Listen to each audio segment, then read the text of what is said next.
బంగారముల కంటే వజ్రముల కంటే దేవుని మాటలో ఎంతో విలువైనది.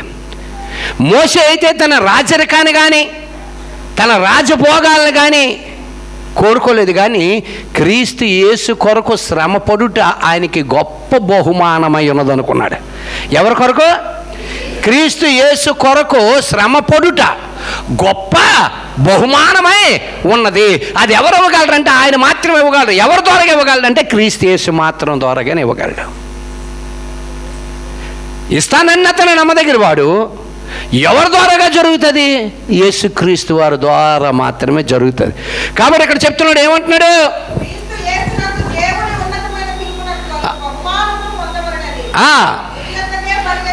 ఎక్కడికి పరిగెట్టాలట? గురి యొద్దకే. మన టార్గెట్ ఒకటే, అక్కడికి పరిగెట్టాలి. అందుకే చెప్తున్నాడు యోహాను సువార్త 3వ అధ్యాయం 15-16 వచనంలో చెప్తున్నాడు. ఏమని చెప్తున్నాడు? అరణ్యములో మోసే సర్పమును ఎలాగ ఎత్తునో అలాగే విశ్వసించే ప్రతివాడును నశింపక ఆయన ద్వారా. ఎవరు ఆయన? 2024 సంవత్సరాల కిందట భూమి మీద బెత్లెహేములో ఒక స్త్రీ గర్భమున జన్మించిన వాడు. ఆయన పేరు ఏం పేరు? యేసు. యేసు అనగా రక్షకుడు, క్రీస్తు అనగా అభిషక్తుడు. ఆయన ద్వారా కలిగినవన్నీ ఆయన మూలముగా కలిగిన. ఆయన లేకుండా ఏమీ కలగా లేదు. ఆయన మూలముగానే కలిగే. శనగపప్పుకి, మినపప్పుకి, బియ్యంకి ఎన్ని రకాల విత్తనాలు అయితే ఉన్నాయో అన్ని రకాల విత్తనాలకి కూడా శరీరాన్ని ఎవరిస్తున్నారు? ఆయన ఇస్తున్నాడు. అలాగే మనిషి శరీర మాంసం వేరా, జంతువుల మాంసములు వేరా, పురుగుల మాంసములు వేరా, ఆకాశంలో పక్షుల మాంసములు వేరా, చేప మాంసములు వేరా. దాని తత్వాలను పెట్టి ఆ మాంసం ఇచ్చాడు. చేప మాంసం మనిషి మాంసం ఒకటి కాదు, అలాగే మనిషి మాంసం తినమని కాదు. అలాగే ఎద్దు మాంసము మేక మాంసం ఒకటి కాదు, కోడి మాంసము కాకి మాంసం ఒకటి కాదు. దాన్ని పెట్టి వాటికి ఏ విధంగా శరీరాలు దేవుడు అనుగ్రహింపజేస్తున్నాడు, అలాగే ప్రతి విత్తనానికి దాని యొక్క శరీరాన్ని దేవుడు అనుగ్రహింపజేస్తున్నాడు. చపాతీ తిన్నావు, తెల్లవారు టిఫిన్ ఎవడిచ్చాడో ఆ విత్తనం దేవుడిచ్చాడు. అది మన ప్రసాదం. అంతేగాని గుళ్ళ దగ్గర నుండి ఇచ్చిన ఏది పరవనమో లడ్డో ఇంకోటో కాదు. అసలైన ప్రసాదం ఏంటంటే నువ్వు అనుదినము తింటున్న ఆహారమే ప్రసాదమై ఉన్నది. దేవునికి మహిమ కలుగును గాక. దేవుడికి స్తోత్రం. ప్రతి దినము దేవుడు నీకు ప్రసాదాన్ని ఇచ్చి పోషిస్తూ ఉన్నాడు. నువ్వేమిస్తున్నావు ఆయనకి? అంతే కదా. ప్రతి దినము నువ్వు ఆయన పని చేసినా చెయ్యకపోయినా ఆయన నీకు ఏమిస్తున్నాడు? ప్రసాదం ఇస్తున్నాడు. ఈరోజు ప్రపంచం మొత్తంలో చూస్తే తెల్లవారు టిఫిన్ తినలేని వాళ్ళు ఎంతమంది ఉన్నారు? ఈరోజు ప్రపంచం మొత్తం చూస్తే మధ్యాహ్నం భోజనం తినలేని వాళ్ళు ఎంతమంది ఉన్నారు? ప్రపంచం మొత్తం చూస్తే సాయంత్రం టిఫిన్ భోజనం తినలేని వాళ్ళు ఎంతమంది ఉన్నారు? ఎందుకంటే ఈ క్షణము మనది కాదు. గతించిన క్షణం మనది, గతించిపోయిన దినాలు మనవి, గతించిపోయిన నెలలు మనవి, గతించబోయేవి రాబోయేవి మనవి కాదు. రాబోయే మనమే కాదు, జరిగిపోయినవే మనమే. అవి అనుభవిస్తున్నాము గనుక. అందుకే గతించిన దానికోసం నువ్వు బాధపడొద్దు, కానీ రాబోయే దినాల కొరకు ఏం చెయ్యాలో నువ్వు ఆలోచించు. దేవునికి మహిమ కలుగా. అది కూడా దేవుని చిత్తమైతే. అది కూడా ఎలాగ ఆలోచించాలట? దేవుని చిత్తమైతే. కాబట్టి ఇక్కడ చెప్తున్నాడు, ఏమంటున్నాడు ఇక్కడ?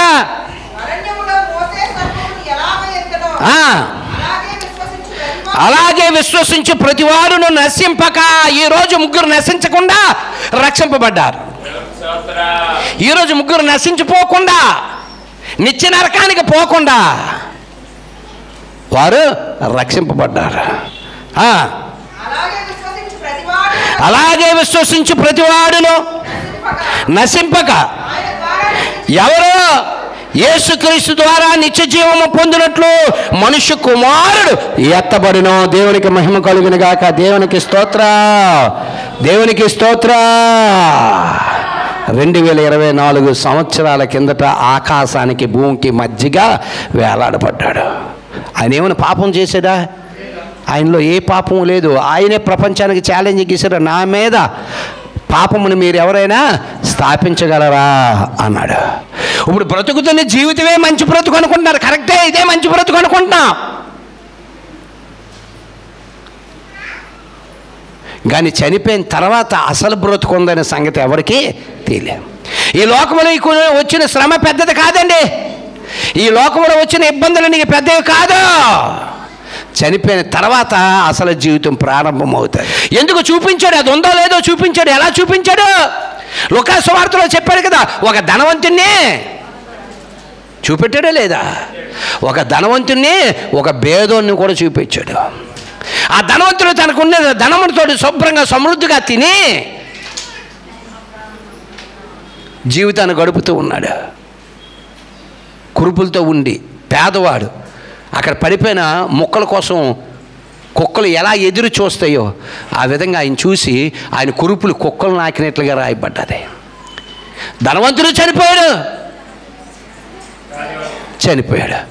కానీ అక్కడ రాయబడిన పదం ఏంటో తెలుసా? ధనవంతుడు ఏమయ్యాడు? పాతిపెట్టబడ్డాడు. లాజరు కొనుపోబడ్డాడు. అప్పుడు అడుగుతున్నాడు, ధనవంతుడికే కనిపించింది అసలు కథ అంతనా? అసలు కథ ఎప్పుడు కనిపించింది? శరీరానుసరమైన ఆశలతో బ్రతుకున్నప్పుడు కనబడలేదు. కనిపించింది, ఆ కనబడలేదు. అనేక మంది నీలాంటలో నాలాంటలో సువార్త ప్రకటించిన సువార్తను వారు పట్టించుకోలేదు. అసలు కథ చనిపోయిన తర్వాత కనిపించింది. అగ్నిలో కాలబడుతున్నాడు. అబ్రహాము రొమ్మున లాజరు ఆనుకొని ఉన్నాడు. అప్పుడు పిలుస్తున్నాడు, తండ్రివైన అబ్రహామా, ఏ భూమి మీద లోకానుసరమైన ఆశల్లో నువ్వు బ్రతుకుతున్నావు, నేత్రాశ, శరీరాశ, జీవ బ్రహ్మలో నువ్వు బ్రతుకుతూ ఉన్నప్పుడు అనేక మంది సేవకుల ద్వారా, అనేక మంది గ్రంథాల ద్వారా నీతో మాట్లాడినప్పుడు నువ్వు అది గ్రహించలేకపోయి ఉన్నావు. ఇప్పుడు అడుగుతున్నాడు, ఏమంటున్నాడు? తండ్రివైన అబ్రహామా, ఈ అగ్నిలో ఈ వేదన నేను చెందుతున్నానే, కాబట్టి లాజరును పంపించి చిటికెడు నీళ్ళెమ్మంటే అబ్రహాము చెప్తున్నాడు, నీవు భూమి మీద బ్రతుకున్నప్పుడు నీకున్న ధనములతో నువ్వు సుఖాలు అనుభవించో, ఈయన పేదరికం అనుభవించాడు.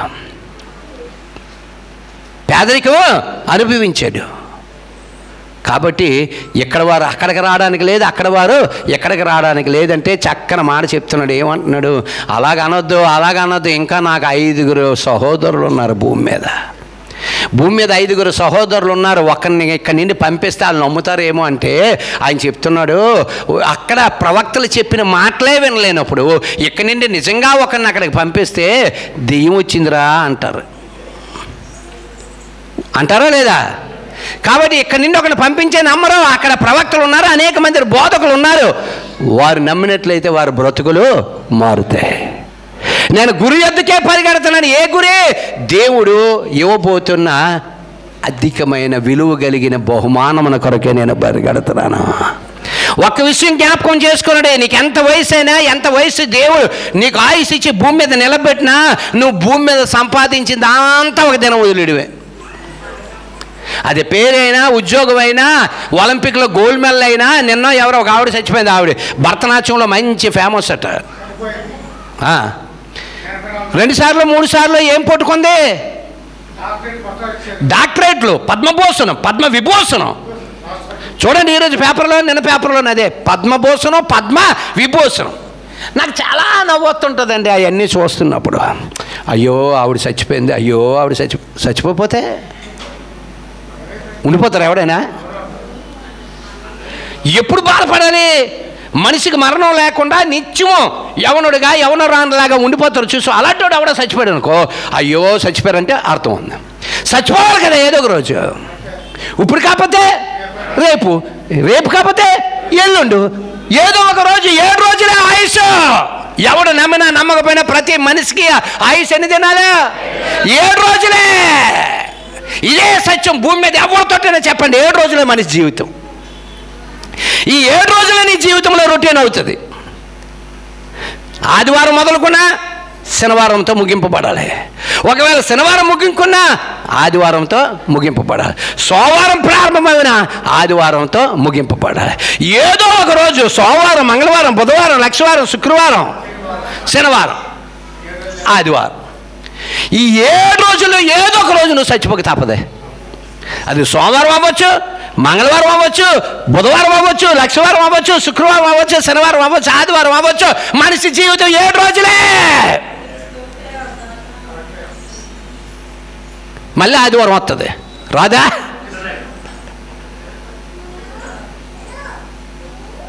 ఈ వారంలో ఏదో ఒక రోజు చచ్చిపోక తప్పదు. 8వ రోజు ఒక వారం చూపెట్టాలి. ఎవడని చూపెట్టగలడా?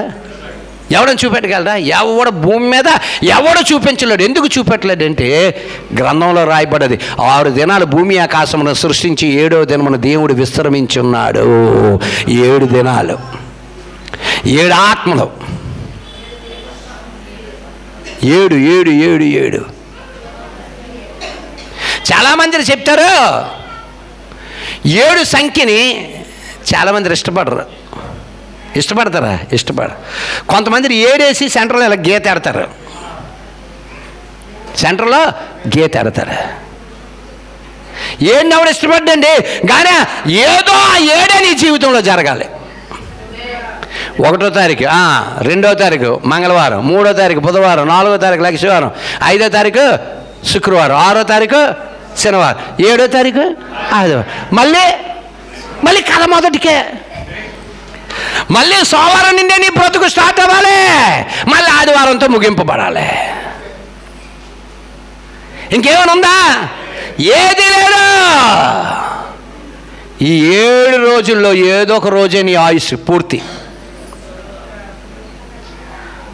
నాకు 60 సంవత్సరాలు, 70 సంవత్సరాలు, 100 సంవత్సరాలు, ఎవడరా చెప్పాడు నీకు 60 సంవత్సరాలు 70 సంవత్సరాలు?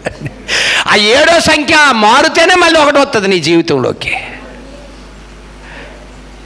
అవునా కదా? క్యాలెండర్ కూడా నిజంగా చాలామంది హిందూ క్యాలెండర్, మరి తక్కిన క్యాలెండర్ నాకు తెలియదు, కానీ హిందూ క్యాలెండర్ గారు కరెక్ట్గా తయారు చేశారండి. ఎలా తయారు చేశారు? 7 రోజులే. 1వ తారీఖు మొదలైనా 7 రోజుల తర్వాత మళ్ళీ వెళ్ళాలి, మళ్ళీ ఆదివారంలోకి వెళ్ళాలి. 7 రోజులు ఇగో ఆది, సోమ, మంగళ, బుధ, లక్ష్మి, శుక్ర, శని, మళ్ళీ ఆది, మళ్ళీ స్టార్టింగ్కి వచ్చింది. మనిషి జీవితం 7 రోజులేనరా. 7 రోజుల జీవితం కొరకు మనుషులు రోడ్డు మీద తన్నుకు సస్తున్నారు, జుత్తులొట్టుకొని సస్తున్నారు, ఆస్తుల కోసం సస్తున్నారు, ప్రేమ అనురాగాలు లేకుండా సస్తున్నారు. పాపం ఈ పెళ్లి చేసినోడికి తెలియక నిండు 100 ఏళ్ళు బతకమని ఈయన ఆశీర్వదిస్తాడు. 7 రోజులు శుభ్రంగా బ్రతకరా. ఎవడన్నా అనగలడా? పెళ్ళిలోని ఎక్కడికైనా వెళ్ళి ఒరే 100 ఏళ్ళు ఆయుష్ కాదురా, 7 రోజులు శుభ్రంగా బ్రతకరా. ఆ 7 రోజులు నువ్వు బ్రతకగలిగితే ఎన్ని సంవత్సరాలు నీ జీవితంలో 7 రోజులుగా వచ్చి వెళ్తుంటాయి.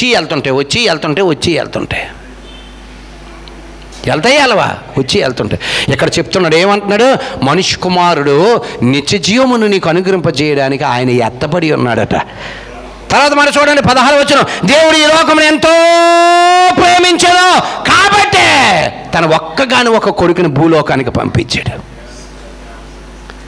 దేవుడు ఈ లోకమును ఎంతో ప్రేమించాను.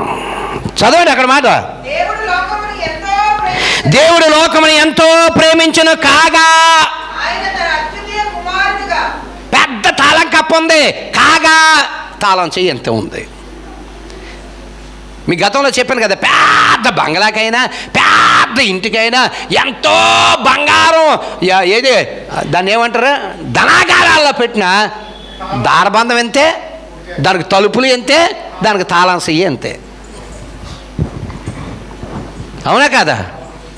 అంత బంగారానికి అంత పెద్ద తాళం కప్ప ఎవడని వేస్తాడేటి? ఏడు వేస్తాడా? ఎవడేడు. పోనీ అంత దారబంధం పెట్టినా తాళం కప్ప ఎంతే వేస్తారు.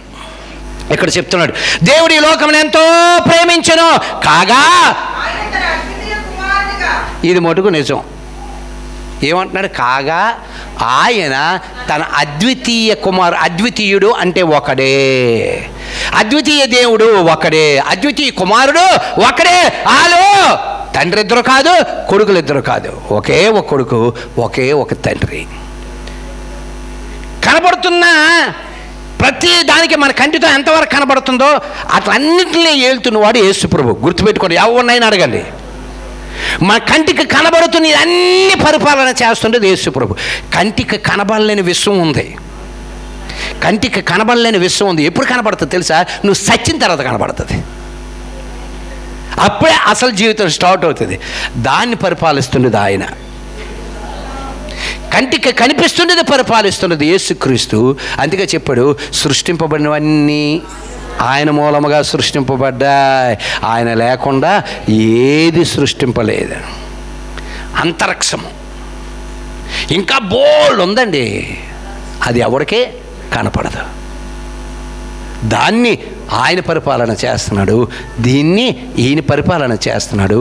ఆయనకి పైన కేరేబులు కానీ దోతలు కానీ తిరగవు. చాలా జాగ్రత్తగా వినండి. ఎవరికి పైన?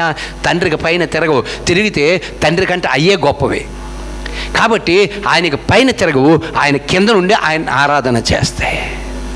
యేసు ప్రభుకు పైన తిరిగితే ఎవరికి తిరిగితే? తండ్రికి తిరిగితే.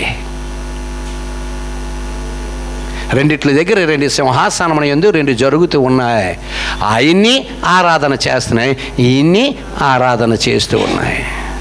యేషువులో రాస్తాడు, ప్రకటన గ్రంథంలో రాస్తాడు. 2 జరుగుతున్నాయి, 2 సిచ్యువేషన్లు. ఆయనకు పైన ఉండవు, ఈయనకి పైన ఉంటాయి. ఎందుకు? ఈయనకంటే ఆయన గొప్పవాడు. ఎవరు చెప్పారు ఆ మాట? యేసు ప్రభువే చెప్పాడు, నాకంటే. చదవండి యోహాను సువార్త 14వ అధ్యాయం. యోహాను సువార్త 14వ అధ్యాయం. ఎంత చదువుతారు? 28వ వచనం చదవండి. నేను వెళ్ళి మీ వద్దకు వచ్చుదునని మీతో చెప్పిన మాట మీరు విన్నారు కదా. తండ్రి నాకంటే రాశాడే లేదా? అది తండ్రికి కొడుకిచ్చే విధేయత, కొడుక్కి తండ్రి ఇచ్చే ప్రాధాన్యత. ఈ మధ్యన ఎక్కడ ఉందండి తండ్రి కొడుకుల మధ్యన అసలు ప్రేమ అనురాగాలు ఉన్నాయి ఏంటి? తండ్రి ఏదైనా కోపంతో కొడుకు అంటాడు, సర్రమని లెగుతున్నాడు, ఏదో తోసుపం లేసినట్లుగా. నా తండ్రే కదా నన్ను అన్నాడు అని ఆలోచన రావట్లేదు. కొడుకు చేస్తున్న పనుల ద్వారాగా తండ్రి ఏమవ్వాలి? మహిమపరచబడాలి. తండ్రి కొడుకుని అవమానపరచకూడదు. తండ్రి కొడుకుని కానీ అవమానపరిస్తే ఎవరికి నష్టం? కొడుకే నష్టం, తండ్రికి అవమానం. కాబట్టి తండ్రి కొడుకుని అవమానపరచకూడదు, కొడుకు తండ్రిని మహిమపరిచే విధంగా ఉండాలి. దేవుడికి మహిమ కలుగును గాక. దేవునికి స్తోత్ర. చెప్తున్నాడు ఇక్కడ, దేవుడు ఈ లోకం ఎంతో ప్రేమించిన కాగా ఆయన తన అద్వితీయ కుమారునిగా. ఫుట్ నోట్లో ఏమని ఇచ్చాడమ్మా? 3వది జనతైక కుమారునిగా. ఏమని చెప్తున్నాడు? తన జనతైక కుమారునిగా పుట్టిన వాని యందు విశ్వాసముంచు ప్రతివాడు నశింపక నిత్యజీవం పొందినట్లు ఆయనను అనుగ్రహించెను. లోకము తన కుమారుని ద్వారా ఈరోజు పొందారా లేదా? లోకము తన కుమారుని ద్వారా రక్షణ పొందుటకే కానీ లోకములకు తీర్పు తీర్చుటకు ఆయనను లోకములోనికి పంపలేదు.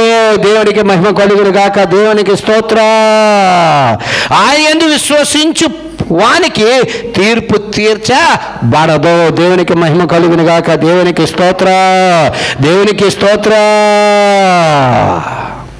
తీర్పు తీర్చబడుతుందట, తీర్చబడదట. దేవునికి మహిమ కలుగును గాక. అదే 3వ అధ్యాయము 35వ వచనం 36వ వచనం కూడా చదువుకుందాం. ఎలాగా అమ్మా? చాలా జాగ్రత్త వినండి. ఎలాగా? తండ్రి కుమారుని ప్రేమించుచున్నాడు గనుక ఆయన చేతికి సమస్తమున మన కంటికి కనబడుతుండేది సమస్తమున కూడా తండ్రి కుమారునికి అప్పగించి ఉన్నాడు. దేవుడికి మహిమ కలుగును గాక. కాబట్టి చెప్తున్నాడు ఇక్కడ, ఏమంటున్నాడు? తండ్రి కుమారుని ప్రేమించుచున్నాడు గనుక ఆయన చేతికి సమస్తమును అప్పగించి ఉన్నాడు. కుమారుని యందు దేవుడికి మహిమ కలుగును గాక. దేవునికి స్తోత్రం చెప్పండి. దేవునికి స్తోత్రం. దేవునికి స్తోత్రం. ఎవరి యందు విశ్వాసం ఉంచాలి? కుమారుని యందు విశ్వాసం ఉంచాలి. కుమారుని పంపిన వాని యందు కూడా విశ్వాసం ఉంచాలి. ఒకరి పట్ల ఉండి ఒకరి పట్ల ఉండకపోవడం కాదు. పంపిన వాని యందు విశ్వాసం ఉంచాలి, కుమారుని యందు కూడా విశ్వాసం ఉంచాలి. కాబట్టి ఇక్కడ చెప్తున్నాడు, ఏమంటున్నాడు? తండ్రి కుమారుని ప్రేమించుచున్నాడు గనుక ఆయన చేతికి సమస్తమును అప్పగించి ఉన్నాడు. కుమారుని యందు విశ్వాసం ఉంచు వాడే నిత్య జీవము గలవాడు. కుమారునికి విధేయుడు కాని వాడు జీవము చూడడని తప్పనిసరిగా చూస్తాడట. తప్పనిసరిగా చూస్తాడట. ఏంటి చూస్తాడు? దేవుని ఉగ్రత. ఎప్పుడు? కుమారుని యందు విశ్వాసం ఉంచలేనివాడు, అంటే విధేయత కలిగి లేనివాడు ఏం చూస్తాడట? నిత్యజీవం పొందడుగానే ఏం చూస్తాడట? ఉగ్రత, దేవుని ఉగ్రత తప్పనిసరిగా చూస్తాడట. యోహాను సువార్త 14వ అధ్యాయము మొదటి 14వ వచనం చదువుతాం. యోహాను సువార్త 4వ అధ్యాయము 14వ వచనం. ఏటట? నేనిచ్చు నీళ్లు త్రాగువాడు ఎప్పుడును దప్పికొనడు, నేను వానికి ఇచ్చు నీళ్లు నిత్య జీవమునకై. ఏంటి ఆ నీళ్ళు? గ్లాస్తో మంచినీళ్ళు కాదు, కూల్ డ్రింక్ కాదు, మరొకటి కాదు. లోకానుసారాన్ని నీళ్ళ కోసం ఆయన చెప్పటం లేదు. ఆవిడేమనుకుంటుంది? లోకానుసారాన్ని నీళ్ళ కోసం చెప్తున్నాడు అనుకొని, అయ్యా నేను అంత దూరం, నేను ఇంత దూరం బింది మీద బింది కరవల మీద కరవలు పెట్టుకొని ఇంత దూరం నేను రాలేకపోతే ఉన్నానే, ఈ నీళ్ళు తోడుకోవడానికి నేను ఇంత దూరం రావాల్సి వస్తుంది, కాబట్టి ఆయన నిత్య జీవాన్ని ఏవో నాకు ఇచ్చి అన్నాడు. నిత్య జీవం అంటే ఏంటి? ఆయన మాటలు. దేవునికి మహిమ కలుగును గాక. ఆయన మాటలు ఏం చేస్తాయట? 3 దినాలు అరణ్యంలో ఆయన వాక్యం చెప్పినా ఒక్కడికి ఆకలి పుట్టలేదు, ఒక్కడికే మంచినీళ్ళ మీద ద్యాక్స్ రాలేదు. మనోళ్ళక మాట్లాడితే టైం చూస్తుంటారు, ఎంతగా ఎన్ని గంటలకు వదులుతాడు పోదామని. నీళ్ళు మాట్లాడితే బుర్ర తిప్పి ఏం చూస్తాడు? మాట్లాడుతాడు బుర్ర తిప్పి ఏం చూస్తారు? ఎంత బేగ వదిలేస్తాడో పోదామని చూస్తూ ఉంటారు. 3 దినాలు ఎక్కడ? అరణ్యంలో ఆయన వాక్యమును బోధిస్తే ఒక్కడెవడైనా ఆకలేసింది అన్నాడా? ఆకలేసిందని రాయబడ్డదా? పోనీ వాళ్ళకి ఆకలేసిందని అడిగితేనే యేసుప్రభు వాళ్ళకి భోజనాలు పెట్టాడా? కాదు కదా, వాళ్ళు అడగలేదు, ఒక్క మాట అడగలేదు. ఎందుకు? వాళ్ళు లోకానుసారమైన ఆలోచనలో లేరు, పరలోకానుసారమైన బోధ వింటూ ఉన్నారు కనుక వాళ్ళకి ఆకలి వేయలేదు, వాళ్ళకి దప్పిక వేయలేదు. కానీ వెళ్ళిపోతున్నప్పుడు మార్గం మధ్యలో చాలా జాగ్రత్తగా ఉన్నాడు. అప్పటి వరకు ఎవరితో కలిసి ఉన్నారు? యేసుప్రభు బోధతో కలిసి ఉన్నారు. ఇప్పుడు ఆ బోధతో విడిపోయి వీళ్ళు మార్గం మధ్యలో వెళ్తున్నప్పుడు ఎక్కడైనా కళ్ళు తిరిగి పడిపోతారేమో ఉద్దేశంతో వాళ్ళకి భోజనం పెట్టమన్నాడా? ఆ 3 రోజులు భోజనం పెట్టమని ఎక్కడైనా రాశాడా? ఎక్కడైనా రాశాడా? 3 రోజులు భోజనం పెట్టండి అని ఎక్కడైనా రాశాడా? రాయలేదు. ఎందుకు రాయలేదు? పరలోకానుసరమైన బోధలో వాళ్ళు ఉన్నారు కాబట్టి వాళ్ళకి లోకానుసరమైన ఆలోచన రాలేదు, లోకానుసారమైన ఇది రా. చూడండి, ఎప్పుడైనా అది అయిపోయిన తర్వాత మన ఉపవాసాలు ఉన్నప్పుడు ఉపవాసానికి ఒక టైం పెట్టుకుందాం అనుకుందాం. తెల్లవారు 6 గంటల నుండి సాయంత్రం 6 గంటల వరకు. ఈ 6 గంటల వరకు నీకు ఆహారం మీదకి మైండ్ వెళ్తుందా? వెళ్దాం. నీళ్ళ మీదకి మైండ్ ఎప్పుడైతే 6 దాటిపోయిందో వెళ్ళిపోద్ది. ఎందుకు? నువ్వేం ఫిక్స్ చేసుకున్నావు మైండ్లో? 6 గంటలు కానీ ఫిక్స్ చేసుకున్నావు కాబట్టి 6 అయిపోగానే ఇదే బాబు తెల్లవారు 6 నుండి 6 వరకు నీకు ఆకలి వేయలేదు, దప్పికేయలేదు, ప్రార్థనలో ఉన్నావు, వాక్యం చదువుకున్నావు, అన్ని పనులు చేసుకున్నావు, కానీ నీకు ఆకలి కేకలేదు. 6 అయిపోయిందని ఎవడని నీకు చెవులో పడిపోయింది అనుకో, నీకు తెలియదు వాచ్ 6 అయిందని. కానీ ఎవరో మాట్లాడుతున్నా కదా, ఎవడొకడు పిలిచి అయ్యా టైం ఎంత అయిందంటే 6:10 అయింది అన్నాడు అనుకో, అప్పుడు వీళ్ళ మైండ్లోకి ఏమొచ్చింది? 6 అయిపోయింది, 6:10 వచ్చేసింది, 6 దాటిసేది 10 నిమిషాలు వచ్చింది అనగానే వీళ్ళకి ఏం కలుగుతుంది? ఆకలి పడు. తొందరగా ఇంటికి వచ్చామా, ఆకలిసేస్తుంది తిట్టమ్మా అంటారు. అలాగే వారు వాక్యంలో నిమగ్నమై ఉన్నారు కనుక వాళ్ళకి ఆకలికి కలగలేదు, వాళ్ళకి దప్పిగా కలగలేదు. పోనీ వెళ్ళిపోతున్నప్పుడు అయ్యా 3 రోజుల నుండి మమ్మల్ని అక్కడ ఉంచావు, మాకు ఆకలి వేస్తుంది పెట్టమన్నారా?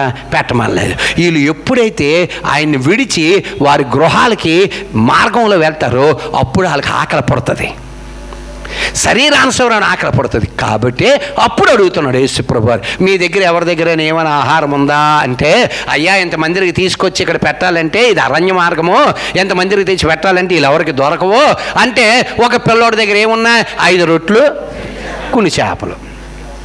అయితే అట్లా తీసుకురమ్మన్నాడు. తీసుకురమ్మని ఏం చేశాడు? అందరిని శుభ్రంగా పచ్చిక మీద కూర్చోబెట్టమన్నాడు. 23వ కీర్తనలో రాశారు కదా, యెహోవా నా కాపరి, నాకు ఏమి కలుగుదు, పచ్చిక గల చోట్ల ఆయన నన్ను పరుండ చేసి ఉన్నాడు, శాంతికరమైన జలముల యొద్ద నన్ను నడిపించుచున్నాడు. కాబట్టి ఆయన ఏమని చెప్పాడు? ఎప్పుడైతే ఆ మాటను చెప్పిన మరుక్షణమే వాళ్ళు ఏం చేశారు? పచ్చిక గల. మళ్ళీ తిరిగి ప్రశ్నించలేదు, ఇదేంటి ప్రభా 5 రొట్లునే 2 చేపలే, 8,000 మందికి ఎలాగెట్టేస్తావు అని ప్రశ్నించలేదు. ఎప్పుడైతే ఆయన మాటకి వారు విధేయత చూపించారో, ఏం చూపించారు? విధేయత ఎప్పుడైతే చూపించారో కూర్చోబెట్టారు. ఆ 5 రొట్టెలు కొన్ని చేపలు పైకెత్తి విరిచి కృతజ్ఞతాస్తుతులు చెల్లించి కూర్చున్న వాళ్ళకి అందరికీ వడ్డిస్తే విచిత్రకరమైన సంఘటన ఏంటి తెలుసా? వాళ్ళు తృప్తిగా తిని, అర్ధాకలితో కాదు, ఎలాగా? తృప్తిగా తిని వారు బయలుదేరి వెళ్ళిపోయారు. ఇప్పుడు వాళ్ళు పడిపోరు, మార్గంలో పడిపోరు. ఎందుకు? ఇప్పుడు వాళ్ళకి ఏముంది? లోకానుసారమైన ఫుడ్ ఉంది. ఆ 3 దినాలు పరలోకానుసారమైన ఫుడ్ ఉంది.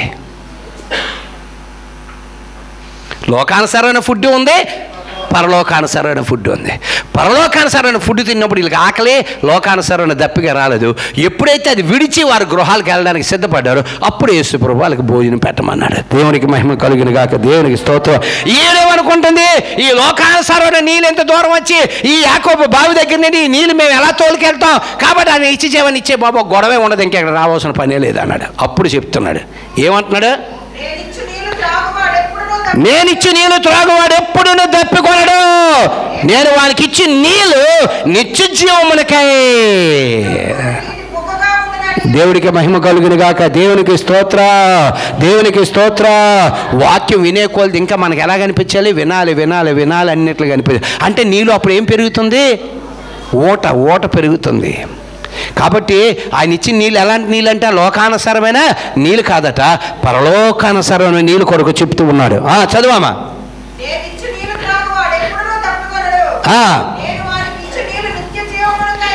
నిత్య జీవమునకే వాని కడుపులో నుండి నూరెడు ఓట బుగ్గల వలె ఉంటాయట. దేవునికి మహిమ కలుగును గాక, దేవునికి స్తోత్ర, దేవునికి స్తోత్ర. నీటిని నిత్య జీవానికి సాదృశ్యంగా చూపిస్తూ ఉన్నాడు. అందుకు ఒక దగ్గర పిలుస్తారు, ఏషియాలో దప్పికొన్న వారులారా, రొంకలు లేని వారులారా, నా యొద్దకు వచ్చి దప్పి తీర్చుకొనుడి. దప్పికొన్న వారులారా, నా యొద్దకు వచ్చి ఏం చేసుకోమంటున్నాడు? దప్పిక తీర్చుకొనుడు అని చెప్తున్నాడు. మరొక మాట చదవండి. 5వ అధ్యాయం, యోహాను సువార్త 5వ అధ్యాయము 24వ వచనం.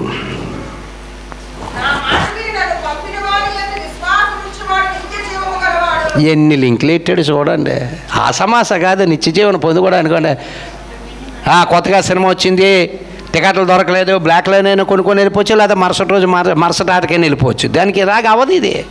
ఒక దగ్గర ఏమని చెప్తున్నాడు? వాని పంపిణీ వాని యందు ఏముంచాలి? విశ్వాసం ఉంచితేనే నిత్య జీవం అని ఒక దగ్గర చెప్పాడు. ఇక్కడ యోహాను సువార్త, అదే యోహాను సువార్త 5వ అధ్యాయం దగ్గరికి వచ్చినప్పటికి మళ్ళీ మార్చి చెప్తున్నాడు. ఏమని చెప్తున్నాడు? ఎక్కడికి వచ్చినప్పటికీ నా మాట విని. ఇదెవరు చెప్తున్నారు? అదెవరు చెప్పారు? ఇందాక చదివారు కదా, ఎక్కడ చదివారు? 3:35, 34 అని, 36 అని ఒకసారి చదవండి. యోహాను సువార్త 3:35, 36 అని.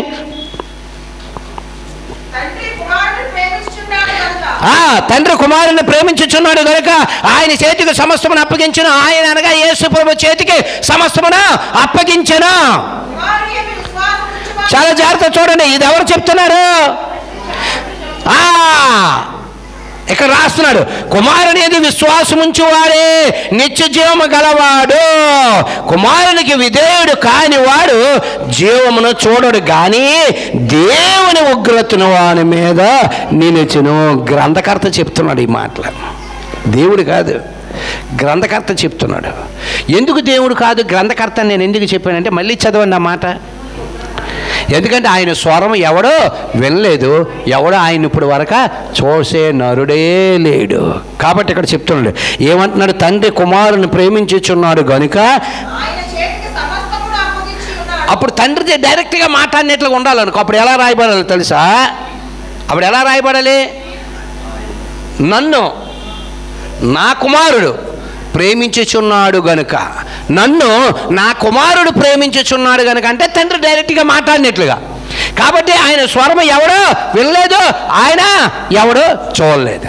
ఒకే ఒకడు విన్నాడు, ఒకే ఒకడు చూశాడు, ఆయన పేరు యేసుక్రీస్తు ప్రభు. కాబట్టి ఈ మాట ఎవరు రాస్తున్నారు? గ్రంథకర్త ద్వారాగా రాయించుతున్నాడు దేవుడు. తండ్రి కుమారుని ప్రేమించుచున్నాడు కనుక ఆయన చేతికి సమస్తమును అప్పగించి ఉన్నాడు. కుమారుని విశ్వాసం ఉంచేవాడు నిత్య జీవము గలవాడు, కుమారునికి విధేయుడు కాని వాడు జీవమును చూడడు గాని దేవుని ఉగ్రతను.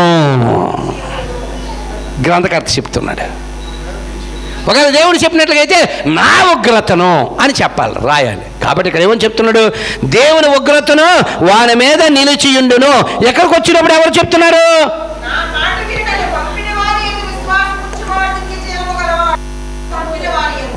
ఏమంటున్నాడు? నా మాట విని. ఆయన మాట తీర్పు. ప్రార్థన చేయమన్నారు, నీకు ఎలా జరుగుతుంది వెళ్ళు.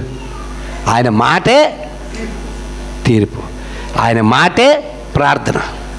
ఒక ఆయన దగ్గరికి వచ్చి అడిగాడు, ఏమని అడిగాడు? నా పిల్లోడు చావు బతుకులో ఉన్నాడు, మీ శిష్యులు ఏమి చేయలేకపోయారు, మా పిల్లోడిని ఎలాగైనా వచ్చి కాపాడు అంటే ఏమని చెప్పాడు? వెళ్ళు, నువ్వు వెళ్ళు, నీ కుమారుడు బ్రతికే ఉన్నాడు, ఇల్లు అన్నాడు. ఆ మాటకి విధేయుడయ్యి శతాధిపతి అంటే 100 మందిని ఆయన కింద పనిచేస్తారు. ఒకడు రమ్మంటే ఒకడు వస్తాడట, ఒకడు పొమ్మంటే పోతాడట. ఎప్పుడైతే ఈయన ఈ మాట చెప్పాడో ఈయన బయలుదేరి వెళ్ళిపోయాడు. ఎదురుగా వచ్చి ఏమంటున్నారు? అయ్యా, నీ కుమారుడు బ్రతికి ఉన్నాడు, నీ కుమారుడు నా జ్వరం విడిచి వెళ్ళిపోయింది. ఎప్పుడు అంటే నిన్న 1 గంటకి. ఏమంటున్నాడు? నిన్న 1 గంటకి. ఈయన ఎప్పుడు చెప్పాడు ఆ మాట? 1 గంటకే. ఆయన 1 గంటకు ఆ మాట సెలవిచ్చాడు. 1 గంటకు ఆయన శరీరంలో నుండి ఉష్ణోగ్రత బయటికి పోయింది. దేవునికి మహిమ కలిగిన గాక, దేవునికి స్తోత్ర. కాబట్టి ఇక్కడ ఏమంటున్నాడు? నా మాట విని నన్ను పంపిన వాని యందు బాబా అక్కడ గ్రంథకర్త చేత ఏమని రాశాడు? కుమారునిది విశ్వాసం ఉంచేవాడు నిత్య జీవం గలవాడు. ఒకవేళ ఆయనకు విధేయుడు కాకపోతే దేవుని ఉగ్రత వాడి మీదకి వస్తుందని గ్రంథకర్త ద్వారా రాయించి ఇక్కడ యేసుప్రభు ఏం చేస్తున్నాడు? తండ్రిని మహిమపరిచే విధంగా మాట్లాడుతున్నాడు. ఏమని మాట్లాడుతున్నాడు? నా మాట విని నన్ను పంపిన వాని యందు విశ్వాసం ఉంచువాడు నిత్య జీవము గలవాడు, వాడు తీర్పులోనికి రాక. అక్కడేమని చెప్పాడు గ్రంథకర్త? కుమారుని విధేయత లేకపోతే మీరు దేవుడు ఉగ్రతకి వెళ్ళిపోతారు. ఉగ్రత అంటే ఏంటి? తీర్పు. ఇక్కడేమని చెప్తున్నాడు? నా మాట విని నన్ను పంపిన వాని యందు విశ్వాసం ఉంచువాడు నిత్య జీవము గలవాడు, వాడు తీర్పులోనికి రాక మరణంలో నుండి జీవములోనికి దాటి ఉన్నాడని నీతో నిశ్చయముగా చెప్పుచున్నాను. మృతులు దేవుని కుమారుని శబ్దము విను గడియ వచ్చుచున్నది, ఇప్పుడే వచ్చే ఉన్నది. ఎంత చక్కగా రాయించాడు చూడండి. నా మాట విని నన్ను పంపిన వాని యందు విశ్వాసం ఉంచాలి అంటే ఇప్పుడు ఏమర్థమైంది? తండ్రి యందు విశ్వాసం ఉంచాలి, కుమారుని యందు విశ్వాసం ఉంచాలి. మరొక మాట చెప్తున్నాడు చూడండి. అందుకే మన యోహాను సువార్తలు ఎక్కువగా మనం చూసుకుంటాం. యోహాను సువార్త 14వ అధ్యాయం 1వ వచనంలో ఏమని చెప్తాడంటే, మీ హృదయములను కలవరపడనీయకుడి. అమ్మో ఏమైపోతాం అని మీ హృదయాలు కలవరపడనీయద్దు. ఎవరు చెప్తున్నారు ఈ మాట? డైరెక్ట్గా యేసుప్రభు చెప్తున్న మాట. మీరు దేవుని యందు విశ్వాసం ఉంచుచున్నారు, నా యందు కూడా విశ్వాసం ఉంచండి. మీరు నశించిపోరా, మీరు నిత్య జీవము గలవారై ఉంటారు. మీ హృదయములను కలవరపడనీయకుడి, తండ్రి యందు విశ్వాసం ఉంచి ఉన్నారు, నా యందు కూడా విశ్వాసం ఉంచండి. ఇది ఎవరితో చెప్తున్నాడు? యూదులతో చెప్తున్నాడు. ఎందుకు? యూదులు యేసుప్రభు నమ్మలేదు కనుక. యూదులు యేసుప్రభు నమ్మలేదు, యూదులే యేసుప్రభుకి సిలువ వేశారు. చివరికి మీకు విచిత్రమైన సంఘటన ఏంటంటే, యేసుప్రభు శిష్యులు కూడా యేసుప్రభు నమ్మలేదు. యేసుప్రభు శిష్యులు కూడా యేసుప్రభు నమ్మలేదు. తన్ను తాను మళ్ళీ రుజువు చేసుకుంటే నమ్మారు. అప్పుడు వరకు శుభ్రంగా అన్నీ వదిలేశారు. యేసుప్రభు వెనకాతలు తిరిగారు శుభ్రంగా. ఒరే, భూమిని తలకిందలు చేయగలిగిన వారు వస్తున్నారు అన్నారు. యేసుప్రభు ఎప్పుడైతే చనిపోయి సమాధి చేయబడ్డారో ఆయన తిరిగి లేచిన తర్వాత మీరు అందరూ ఏమనుకుంటున్నారంటే, ఉత్తి తోమ ఒకడే నమ్మలేదు అనుకుంటున్నారు. తోమ ఒక్కడే కాదు, అసలు ఎవడో నమ్మలేదు. మనందరికీ తెలిసింది ఏంటంటే తోమ ఒక్కడే. ఏంటి, మేము యేసుప్రభుని చూసాంరా అని అంటే, ఆయన గాయాల్లో మేము ఏళ్ళు ఇటు చూసినంత వరకు, ఆ మేకుల గుర్తులు చూసినంత వరకు నేను నమ్మనన్నాడు కదా. అప్పుడు ఏమన్నాడు యేసుప్రభు వారు? చూసి నమ్ముటి వారి కంటే చూడక నమ్ముని వారు ధన్యులని చెబుతూ తన్ను తాను ప్రత్యక్షపరుచుకున్నాడండి. ప్రత్యక్షపరుచుకునేదే కాకుండా ఆయన పునరుత్థానం చెంది ఇక్కడ వాళ్ళ మధ్యన అనేకమైన సూచక్రియలు చేసిన తర్వాతే వాళ్ళందరూ యేసుప్రభు యందు విశ్వాసం ఉంచారు. లేకపోతే విశ్వాసం ఉంచలేదు. అందరూ శిష్యులు అందరూ కూడా వాళ్ళకి అనుమానం వచ్చింది. ఒక బాబు దెయ్యాలకి గీయాలకి ఎవరికి ఎలాగేం ఉండదో, ఇదిగో నేను చెప్పిన రీతినే లేచానని చెప్పి తన్ను తాను ప్రత్యక్షపరుచుకున్నట్లుగా అపోస్తుల కార్యాలయంలో రాయించాడు అన్నమాట. యోహాను సువార్తలో ఉండదు ఆ మాట, కానీ ఎవరు గ్రహించరు. అందరూ ఏమనుకుంటారంటే తోమ ఒకడే నమ్మలేదు, తోమ ఒకడే కాదు, మొత్తం 12 మంది శిష్యులు నమ్మలేదు. ఎందుకు? యేసుప్రభు వాళ్ళతో ఉన్నంత వరకు యేసుప్రభు ఎవరు వాళ్ళకి అర్థం కాలేదు. అలాగే తల్లిదండ్రులు మీతో ఉన్నంత వరకు పిల్లలకి తల్లిదండ్రుల విలువలు తెలీదు.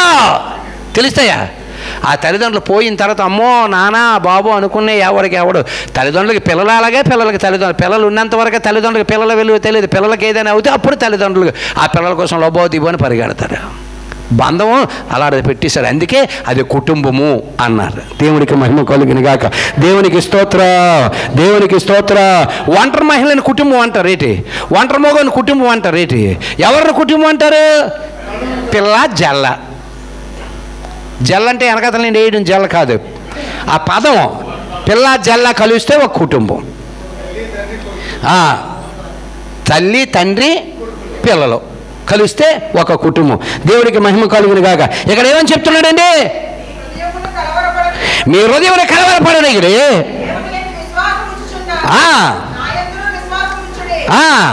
నా తండ్రి అంటే అనేక నివాస స్థలముల కలవలేని ఎరలు నేను మీతో చెప్పుతాను. నేను వెళ్ళి స్థలముల సిద్ధపాటు చేసి నేను ఉండి దగ్గర మీరు ఉండిలాగా మరలా వచ్చి తీసుకెళ్తానన్నాడు. దేవుడికి మహిమ కలుగును గాక.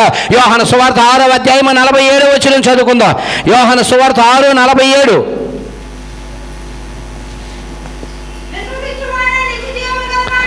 చాలా జాగ్రత్త వినండమ్మా. విశ్వసించువాడే నిత్య జీవము గలవాడు. ఏటట? విశ్వసించువాడే నిత్య జీవము గలవాడు. జీవ ఆహారము నేనే. ఇందాక మీకు చెప్పాను కదా, ప్రతిదీ దేవుడిచ్చిన ప్రసాదమే. జీవ ఆహారము. నువ్వు జీవించడానికి ఆహారం తింటున్నావు కదా, ఆయనే. కలిగినవన్నీ ఆయన మూలముగా కలిగినవు. ఆయన లేకుండా ఏది కలగలేదు. గోధుమ గింజ అయినా, బియ్యం గింజ అయినా, మరొక గింజ అయినా, మరొక గింజ అయినా, మరొక గింజ అయినా, సమస్త గింజలైనా. కొత్తగా 20 రూపాయల కాయిన్ దిగింది, అదే ఆయన మూలముగానే దిగింది. కొత్తదే 1000 రూపాయల నోటు దిగింది, అది ఆయన మూలముగానే దిగింది. అందు మీద బొమ్మ ఎవరిదైనా ఉండొచ్చు, కానీ దానికి ఏమని చెప్తాం? క్రీస్తు సగం, క్రీస్తు సగం. ఆయన మూలముగే కలిగింది, ఆయన లేకుండా ఏది కలగలేదు. చాలామంది సువార్తలకు వెళ్ళినప్పుడు అడ్డగెత్తున్నారు కదా, వాళ్ళకి చక్కన ఇది చెప్పాలి. బాబు మీ పిల్లలు ఎక్కడ చదువుతావు? ఫారెన్లో. నువ్వు ఎప్పుడైనా వెళ్తావా? అసలు విమానం ఎవడరా కనిపెట్టాడని అడగాలి. టికెట్ తీస్తున్నావు, అది తీసుకుంటున్నావు, వీసా తీసుకుంటున్నావు, గుయ్యమని ఎగురుకొని వెళ్ళిపోతున్నావు. ఎవడరా కనిపెట్టాడు? క్రైస్తవుడు రా కనిపెట్టింది విమానం. నువ్వు రాస్తున్న పెన్ను క్రైస్తవుడు కనిపెట్టాడు. నువ్వు వాడుతున్న సెల్ ఫోను క్రైస్తవుడు కనిపెట్టాడు. ఇంకు క్రైస్తవుడే కనిపెట్టాడు. క్రైస్తవుడు కనిపెట్టిన అన్నీ వాడేసుకుంటున్నావు, యేసు ప్రభు మటుకు వద్దంటున్నావు. ఇదే న్యాయం అండి?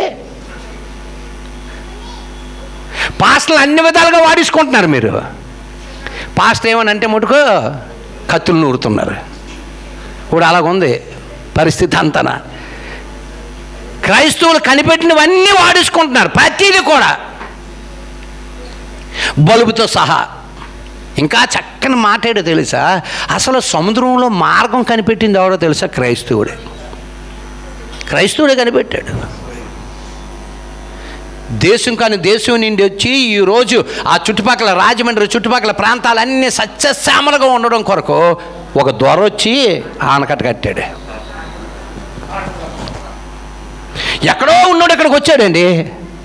పిల్లల్ని అందరిని వదిలేసి ఆ దోమల దగ్గర తిరిగి ఈ తిరిగి ఆ దోమలు కొట్టుకుని, అయ్యో ఈ దేశం సస్యశ్యామలంగా ఉండాలని కాటన్ దొర.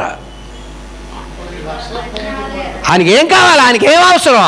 ఆయనదా రాష్ట్రం? కాదు కదా. ఆయనదా ఈ దేశం? కాదు కదా. ఆయన యేసుక్రీస్తు అందరికీ ప్రభు అని ఒక్క మాట, ఒక్క ప్రభువే అందరికీ ప్రభు అయి ఉన్నాడని ఒక్క మాట వచ్చి అక్కడ ఆనకట్ట కట్టించాడు. ఆయన హిందువా? కాదే. ఆయన ముస్లిమా? కాదే. ఆయన ఇతర మన దేశస్తుడా? కాదే. ఒక క్రైస్తవుడు. ఈరోజు ఆ చుట్టుపక్కల ప్రాంత ప్రజలు పంట పండిస్తే అది మనం తినగలుగుతున్నాం. సముద్రంలో మార్గం అసలు మీ భూమి మీద ఏం రవాణా జరుగుతుందండి? సముద్రంలో జరుగుతున్న రవాణా అసలు ఎక్కడ జరగటం లేదు. సముద్రంలో అంత రవాణా జరుగుతుంది. అసలు సముద్రంలోని బోట్ వేసుకొని షిప్ వేసుకొని ఇలాగ వెళ్ళొచ్చు, ఒక దేశం నుండి ఒక దేశానికి వెళ్ళొచ్చు అని ఎవరికైనా ఆలోచన వచ్చిందా? రాలేదే. అసలు సముద్రంలో బోట్ వేసుకొని వల వేసుకొని చేపలు పట్టొచ్చని ఎవరికైనా ఆలోచన వచ్చిందా? ఇవన్నీ ఎవరా? పరలోకములో నుండి భూమి మీదకి వచ్చిన ఒక ఆయన ఆలోచన ప్రకారంగా తన శిష్యులు చేశారు ఈ కార్యక్రమాలు. దేవుడికి మహిమ కలిగిన గాక. దేవునికి స్తోత్రం, దేవునికి స్తోత్రం. కాబట్టి ఇక్కడ చెప్తున్నాడు, ఏమంటున్నాడు 47లో, విశ్వసించువాడే నిత్య జీవము గలవాడు, జీవ ఆహారము నేనే, నీ జీవ మార్గము ఆయనే. నీ జీవ మార్గమును నేనై ఉన్నాను. మార్గం, గొర్రెలకు పోవు ద్వారము నేనే. వే అయాం. నువ్వు తింటున్న హీటింగ్ నేను పెట్టింది. హిందూ అయినా, ముస్లిం అయినా, క్రైస్తవుడైనా ప్రతి మనిషి తింటుండేది దేవుడిచ్చిన ప్రసాదమే. కాబట్టి ఇక్కడ చెప్తున్నాడు, ఏమంటున్నాడు? జీవాహారము, జీవాహారము నేనే, జీవాహారము నేనే. మీ పితరుడు అరణ్యములో మన్నాను తిని చనిపోయారు. దీనిని తినివాడు చావకుండానట్లు పరలోకము నుండి దిగి వచ్చిన ఆహారం ఇదే. పరలోకము నుండి దిగి వచ్చిన జీవాహారం నేనే. ఎలాంటి మాటలు రాశాడండి. మీ పితరులు అరణ్యములో మన్నాను తిన్నారు. ఆ మన్నా ఎవరో? దేవదూతలు తినే ఆహారమును తిని చచ్చిపోయారా? ఇప్పుడు అప్పుడు బతికిలేరు. కానీ పరలోకము నుండి దిగి వచ్చిన ఆహారం నేను. అక్కడ వచ్చింది గొడవ. ఈయన మనిషి అయ్యి ఉండి, వీళ్ళ నాన్న ఏసేపు అయ్యి ఉండి, వీళ్ళ అమ్మ పేరు మరి అయ్యి ఉండి, వీళ్ళ అన్నదమ్ములు యాకోబులు ఆలయ్యి ఉండి జీవాహారం నేను అంటున్నాడు. ఏంటి వీడికి ఏం మెంటలు వచ్చిందా ఏంట్రా బాబు? ఎవరికి? యేసు ప్రభుకే. ఎంతసేపు మనతోటి కలిసి తిరగలేదా? మనతోటి ఏమో చేపలు తినలేదా? మనతోటి రొట్టె తినలేదా? మనతో పడుకోలేదా? ఎక్కడికి వచ్చేటప్పటికి జీవాహారం నేనే అంటున్నాడు. ఏంట్రా బాబు? పునరుత్థానం నేనే అంటున్నాడు. మనుషులు కట్టిన 40 సంవత్సరాల్లో కట్టిన దేవాలయం పడగొట్టి 3 దినాల్లో కట్టేతను అంటున్నాడు. దేవదోషం చేతనాడు. ఇది సిలువేసేయండి. యేసుప్రభు ఏ తప్పు చేయలేదండి. ఎంతమంది ఆకలితో ఉంటే అంతమందికి ఆహారమును, రొట్టెల్ని ఆహారముగా పెడితే ఆ రొట్టెలు రాళ్ళై కొట్టేసే యేసుప్రభుని. యూదులే, కేవలం యూదులు. వాళ్ళు చేసిన జిమిక్లు, వాళ్ళు చేసిన మ్యాజిక్లు ఏవి? హేష్ అనగానే పడిపోతుంటారు కదా. ఆ మ్యాజిక్లు గీజిక్లు అన్నీ ఎక్కడ పోతాయని చెప్పి నిందలేసి యేసుప్రభుని చంపేశారు. ఇప్పుడే అలాగే ఉంది కదా పరిస్థితి. ఒక ఆయన ఒక మంచి మాట అన్నాడు. స్వామి, ఆయన పేరు శ్రీకాకుళంలో ఉంటాడు, సేవకుడు. ఇప్పుడు అమెరికాలో ఒకడికి పెయింటింగ్ పని వచ్చు. ఏం పని? పెయింటింగ్ పని. ఆడు ఇండియాలో కూడా పెయింటింగ్ వేయగలడా? వెళ్ళాడా? లేదురా, నేను అమెరికాలోనే పెయింటింగ్ వేయగలను కానీ ఇక్కడ వేయలేను అంటాడు. ఏంటి? పెయింటింగ్ కూడా ఎక్కడైనా పెయింటింగ్ పని చేస్తాడు, వెల్డింగ్ కూడా ఎక్కడైనా వెల్డింగ్ పని చేస్తాడు, కార్పెంటర్ ఎక్కడైనా కార్పెంటర్ పని చేస్తాడు, ఫ్లాంబర్ ఎక్కడైనా ఫ్లాంబింగ్ పని చేస్తాడు. ఇండియాలోని ఫ్లాంబింగే నాకు వచ్చి, అమెరికాలో ఫ్లాంబింగ్ నాకు రాదంటే ఒప్పుకుంటారు. ఏంటి? ఎక్కడైనా అతడు. మరి అద్భుతాలు మ్యాజిక్లు చేయగలిగిన వాళ్ళు సభలో, వాళ్ళు పెట్టుకున్న సభల్లో, వాళ్ళ చర్చిలోనే చేస్తే హాస్పిటల్ ఎదురు కేజీహెచ్ ఎదురుకుంటే చిన్న సభ ఇట్టేసి కేజీహెచ్లోని రోగులను అందరిని తెచ్చేస్తే, అవునా కదా? ఆయన అడిగాడు. కేజీహెచ్ ఎదురుకుంటే ఒక సభ బాగుంటుంది కదా. డాక్టర్లు ఒప్పుకుంటాడు, కలెక్టర్ ఒప్పుకుంటాడు. మెడిసిన్స్ మిగిలితే, అన్నీ మిగిలితే, హార్ట్ పేషెంట్ మిగులుతాడు, కిడ్నీ పేషెంట్స్ మిగులుతారు, ఆపరేషన్లు అవసరం లేదు, స్కానింగ్లు అవసరం లేదు, ఏం అవసరం లేదు. కబా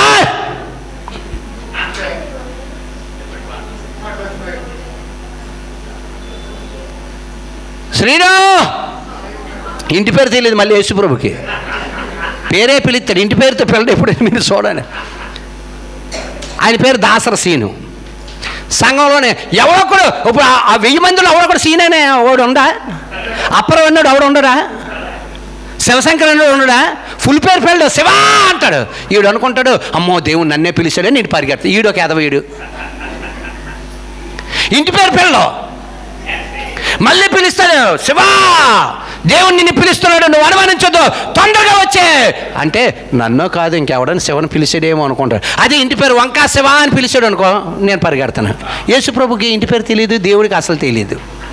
కాబట్టి శివ అని పిల్లగానే పరిగెడుకు వచ్చాడు. నీ పేరేం పేరు? శివ. ఓకే, నీకే ప్రాబ్లం ఉంది? వీడు చెప్పాలి. కిడ్నీలో రాళ్ళు ఉన్నాయనో, లేకపోతే 10,000 అప్పు ఉందానో, ఏదో తక్కిన వాళ్ళకి ఎవరికి అక్కడ అప్పులు ఉండవు, తక్కిన వాళ్ళకి ఎవరికి రోగాలు ఉండవు. వీడికి ఒకరికే పిలుస్తాడు. ఎందుకు? దేవుడు పక్షపాతి. దేవుడు పక్షపాతి కాదని గ్రంథం చెప్తుంది. ఈయనేం చేస్తున్నాడు? ఇంతమంది 1000 మందిలోనే ఒకడొప్పే తీరుతాడు. తక్కినోళ్ళు అప్పులు తీర్చడానికి దేవుడి దగ్గర డబ్బు లేదు. తక్కినోడు రోగాన్ని బాగు చేయడానికి దేవుడి దగ్గర శక్తి లేదు. పెయింటింగ్ చేసినోడు ఎక్కడైనా పెయింటింగ్ వేయాలి. అద్భుతాలు దేవుడు జరిగిస్తానన్నప్పుడు బోల్డ్ మంది క్రైస్తవులు హాస్పిటల్లో జాయిన్ అయ్యారు. లేరా హాస్పిటల్లో క్రైస్తవులు లేరా? ముస్లిమ్స్ లేరా? హిందువులు లేరా? ఇప్పుడు హిందువుల కంటే యేసుప్రభు మీద నమ్మకం లేదు అనుకున్నా. యేసుప్రభు నమ్మకం మీద ఉండి చర్చిలకు వెళ్తున్న వాళ్ళు కూడా ఉన్నారు కదా హాస్పిటల్లో. అక్కడ టెంట్ వేయించాలి. అక్కడ టెంట్ వేసి పిలిచి, బాబు మాకు విశ్వాసం ఉంది బాబు అనాలి. వీడు చెయ్యకపోతే శుభ్రం రేవెట్టియాలి. అవునా కదా? ఇక్కడ చెప్తున్నాడు, ఏమంటున్నాడు చదవండి. తిన్నారు, దేవదూతల ఆహారం తిన్నారు, కానీ ఏమైపోయారు? చనిపోయారు. దేనిని? నేనే జీవాహారమై ఉన్నాను, దీనిని తినువాడు చావకుండినట్లు పరలోకము నుండి దిగి వచ్చిన ఆహారం ఇదే. పరలోకము నుండి దిగి వచ్చిన జీవాహారము నేనే. ఎవడైనా ఈ ఆహారమును భుజించితే వాడెల్లప్పుడూ జీవించును. ఈరోజు ముగ్గురు తినబోతున్నారు ఆ జీవాహారముని. ఈరోజు ముగ్గురు ఆ జీవాహారమును తినబోతున్నారు. ఆయన రక్తమును త్రాగబోతూ ఉన్నారు. దేవుడికి మహిమ కలుగును గాక. చెప్తున్నాడు, ఏమంటున్నాడు? ఈ ఆహారము భుజించితే ఎల్లప్పుడూ జీవించును. మరియు నేను ఇచ్చే ఆహారములు లోకమునకు జీవము కొరకైన నా శరీరమే అని మీతో నిశ్చయముగా చెప్పుచున్నాను. దేవుడికి మహిమ కలుగును గాక. వెంటనే వచ్చింది అనుమానం వీళ్ళకి. ఎవరికే? యూదులకి. కింద రాస్తున్నాడు, యూదులు ఈయన తన శరీరమును ఎలాగ తిననీయగలడని ఒకరితో ఒకడు వాదించి స్టార్ట్ అయిపోయింది.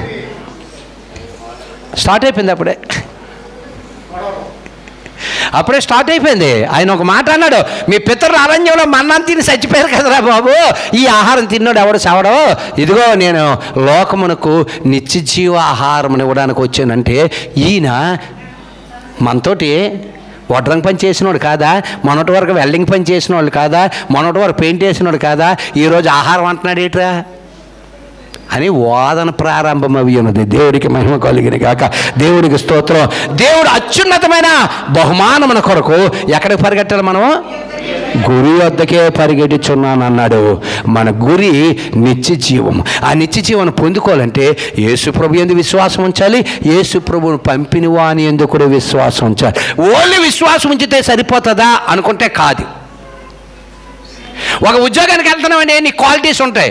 ఎక్కడో ఒక 5 సంవత్సరాలు చేస్తా సర్వీస్ సరిపోద్దేటి? ఆ లెటర్ ఉంటే సరిపోద్దా? కాదే. వాళ్ళు వేసిన ప్రశ్నలకు నువ్వు చక్కని సమాధానము నువ్వు చెప్పగలగాలి. ఆ చక్కని సమాధానం మనం చెప్పగలిగినప్పుడే ఆ ఉద్యోగానికి నువ్వు అర్హుడివి. మొట్టమొదటిసారిగా ఆయన యందు విశ్వాసం ఉంచాలి, ఆయన పంపిన వాని యందు విశ్వాసం ఉంచాలి. అసలు నిత్య జీవం ఆ విశ్వాసం ఉంటే సరిపోద్దా? అలాగనుకుంటే బోల్డ్ మంది మనం సువార్తకి వెళ్ళినప్పుడు హిందువులు, బాబు యేసుప్రభు అంటే మాకు విశ్వాసమే బాబు అని అంటారు. మరి అలాగైతే ఆలు వచ్చేయాలి కదా. కాబట్టి ఇంకో కొన్ని ఉన్నాయి, అవన్నీ వచ్చే వారం చూసుకుందాం.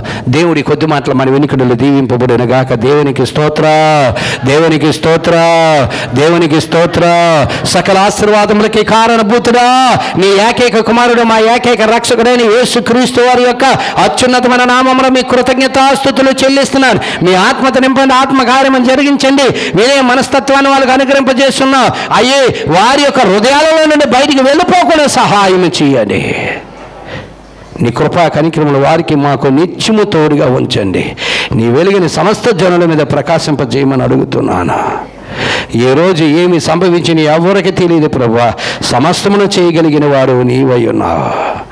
అందుని బట్టి మీ కృతజ్ఞత స్తుతులు చెల్లిస్తూ ఉన్నాను. నజరేయుడైన యేసుక్రీస్తు నామమున ప్రార్థన చేయుచున్నాము తండ్రి. ఆమేన్. దేవునికి స్తోత్ర, దేవునికి స్తోత్ర, దేవునికి